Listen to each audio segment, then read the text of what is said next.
പ്രഭ ഇപ്പോഴും കരുതുന്നത് മീരയുടെ മരണത്തിന് ഉത്തരവാദി അവള് തന്നെയാണെന്നാണല്ലേ? അന്വേഷണം പൂർത്തിയായാലല്ലേ ഒക്കെ അറിയൂ. ഓ അത് നേരാ. അന്വേഷണം കഴിയട്ടെ.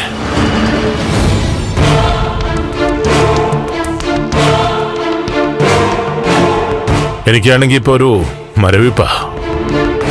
അതുകൊണ്ട് തന്നെ ഈ കേസിന്റെ കാര്യങ്ങളെക്കുറിച്ചൊന്നും ഞാൻ സ്റ്റേഷനിൽ വിളിച്ച് തിരക്കാറില്ല.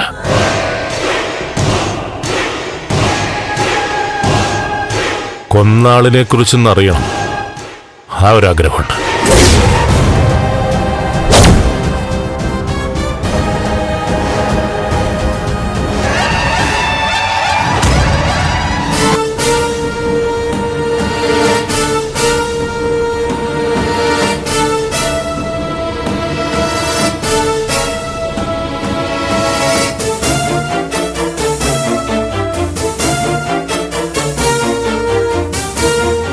എന്താ?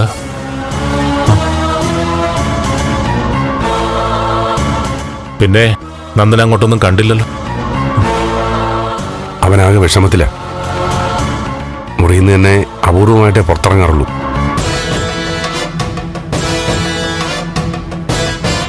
എനിക്കറിയാം സിദ്ധു നന്ദന്റെ വിഷമം.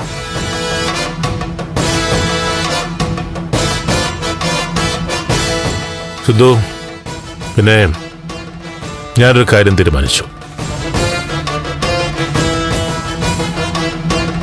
മീരയുടെ പേരിൽ ഞാനൊരു ട്രസ്റ്റ് ഉണ്ടാക്കാൻ പോവാ. ഈ ജീവകാരുണ്യ പ്രവർത്തനങ്ങൾക്ക് വേണ്ടിയിട്ട്.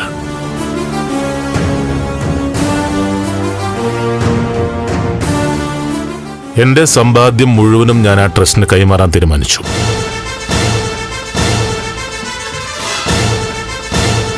ആ ട്രസ്റ്റിന്റെ ചെയർമാനും മറ്റെല്ലാ കാര്യങ്ങളും നോക്കി നടത്തുവാനും പോകുന്നത് നന്ദനായിരിക്കും.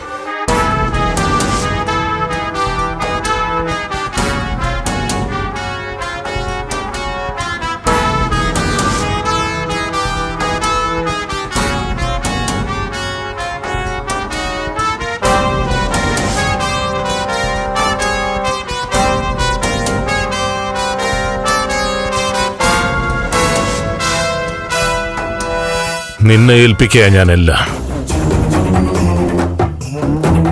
അങ്കിളെ, അതിനെക്കുറിച്ചൊന്നും ഇപ്പൊ ചിന്തിക്കണ്ട. വേണം മോനെ, വേണം. എത്രയും പെട്ടെന്ന് തന്നെ ഇതിനൊരു തീരുമാനമാവണം.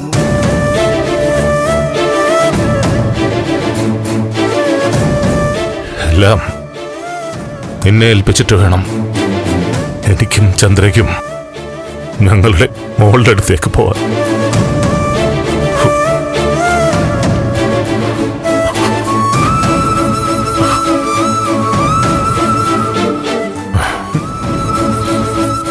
പക്ഷെ അതിനു മുൻപ് അവനെ കൂടി ഒന്ന് കാണണം. എന്റെ മീരയെ കൊന്നവനെ.